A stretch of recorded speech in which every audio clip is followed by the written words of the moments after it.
Hey everybody. Just wanted to come on here to give you an update on what's going on with me and what I want to do and my goals and aspirations and maybe how I can contribute to your life and maybe how you can contribute to mine.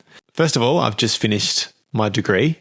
I've been a bit of MIA due to finishing my last exam in Master of Speech Pathology. And it's given me a lot of time to think about what I want to do with my life. I'm obviously starting working now as a casual allied health assistant, currently waiting for my registration to come. And then once I get my registration, I'll be working. Now, I've really been going down a path of deep thinking. I'm really trying to, pursue truth. And there's a few books that I want to tackle for next year that I want to update you guys on and hopefully create videos about as I'm doing that. Now, I've read a few books leading up to this, just to give some context. I've gone down the whole self-help route. What does it mean to be you? How do you better yourself? And then I've kind of mildly touched over good and evil. What is goodness? What is evil? Does it even exist? So I've gone down that path a little bit, and I've came to the conclusion that yes, there is evil, and yes, there is goodness. But that begs the question, if there is actually evil out there, and if there actually is goodness out there, how do you define them? And that's kind of led me to where I am now, where I'm looking at objectivity versus relativity of goodness. And that led me down the path of, okay, which goodness should I put my faith in? And by faith, I mean not blind foolishness. I guess it would be evidence that it suggests it's reliable, and I'm going to put my trust in it knowing that I don't know if it actually is true. That's what I mean by faith. The evidence suggests that it is reliable. I have a feeling that it is true. I'm going to put my faith in it, not knowing the full picture.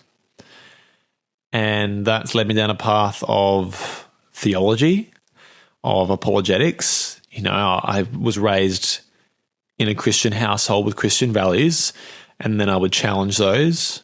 I would get more into the Bible and say, okay, is this true? I would then look into the Quran and other religious texts, and ultimately I've come down to Jesus as a reliable figure in the whole narrative and I guess the canon of him. And then that obviously led me down the path of, is the texts that describe him reliable? And then that led me down a path of, what are my tests that make something evident, let alone reliable evidence? And that looks like, if you say to me, Lewis, I believe in the Emphalos principle, or I think it's Emphalos paradox, which is basically last Thursdayism, which alludes to the idea that, Lewis, everything was created last Thursday. And then you learn about Occam's razor and other different things. So I'm just going down this path of philosophy, epistemology, ontology, theology. I think I said that twice. So that's kind of on the burner at the moment. That's what I'm digesting as we speak. That's kind of a long pursuit of truth. I am currently a Christian, so I do believe in God because, I believe, in short, something can't come from nothing. I believe in love, which makes no sense from a Darwin perspective of evolution, my personal experience. I believe in free will in a sense that is why evil is in the world, from a personal idea, and I'm still fleshing that out. And yeah, I'm actually writing a book at the moment. And when I say writing a book, I don't mean 12 Rules for Life by Jordan Peterson, like self-help kind of stuff. It's more of a Proverbs meets Meditations by Marcus Aurelius meets philosophy kind of pathway of reasoning.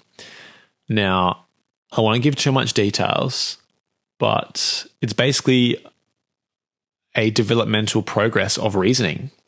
I'm a linguist and I'm a speech pathologist, and I'm currently reading a few books and this is what I want to touch on, what I'm going to do next year, is Metaphors We Live By. I'll put it here.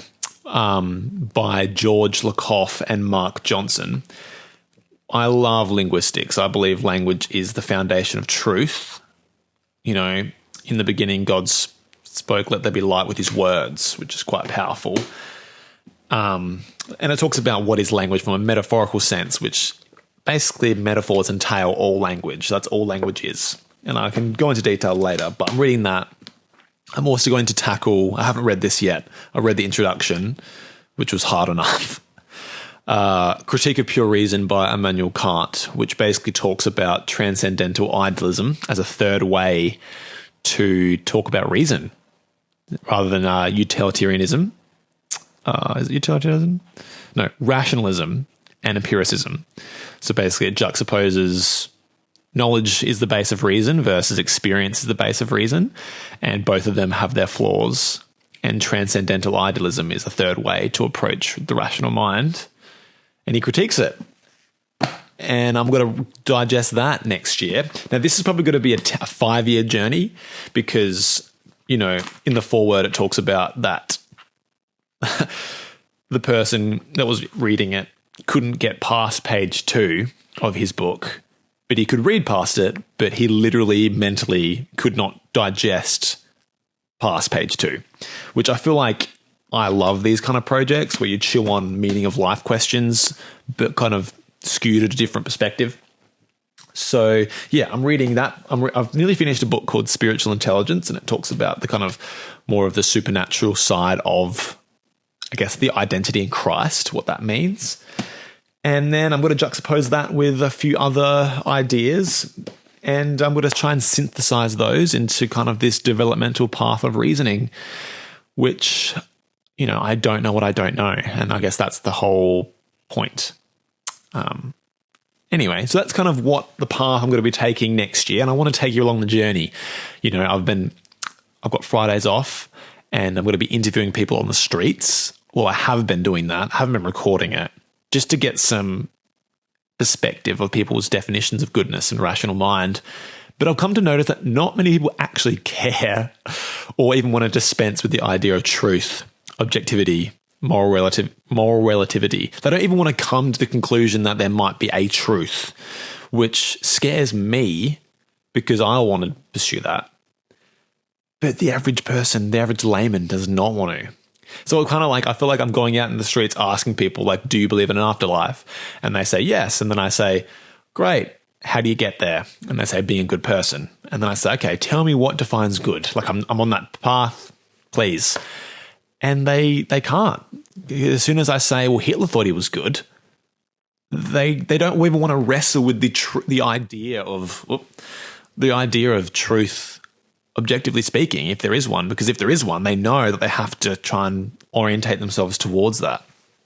Anyway, I feel like this idea in my brain happened quite young, but now it's kind of coming to a point where I need to actually do something about it. You know, believing is more than just thinking, it's doing. And I feel like I need to do that. Anyway, so I'm very skeptical about finding truth, but I want to dispense with that idea and not be blind and look at the evidence and reliability of it and go from there. That's why, you know, I've got a nice Bible because I feel like that's the truth, and going through that and dispensing with the idea that what is the truth outside of that? We know 2 + 2 = 4, but then have a language lens and go, well, does that exist outside the context of humanity? Is there objective 2 + 2 = 4? So that's where the Let Me Ask podcast comes in. I want to try and get that going. I need a place to record things, but I've got 2 microphones now, so I can actually interview people. So if anyone in the comments knows anyone or wants to have a discussion that's on this level with me, or even above me or below me, and just wants to know more, please comment down below. I'm happy to do a Zoom interview. I just want to find people that are thinking like me in the traditional university setting, master and student. That's what I want. And I made a video about universities, but I think it's quite petty at this point, so I might not upload it, but we'll see. Regardless, that is my plan. I'm starting to work, and from every Friday, I want to try and upload a video. I don't know what it's going to be about, even if it's just going to be a rant about what I've noticed in a book that I'm reading. But yeah, that's about it. I also want to do some exercises and some other things as well. But with that being said, that's just a little update about me on what I'm learning, what I'm going through. And I thought I'd upload it to you guys because I wanted to keep the conversation going. And it's been 3 months since I've uploaded one. So anyway, thank you so much for watching. And let's stay tuned for what's going to happen next. We're on the cusp of AI, a cusp of politics, economy, all these things. And I want to be a part of it. And if you do too, comment, subscribe, and come along the journey with me. All right. See you guys.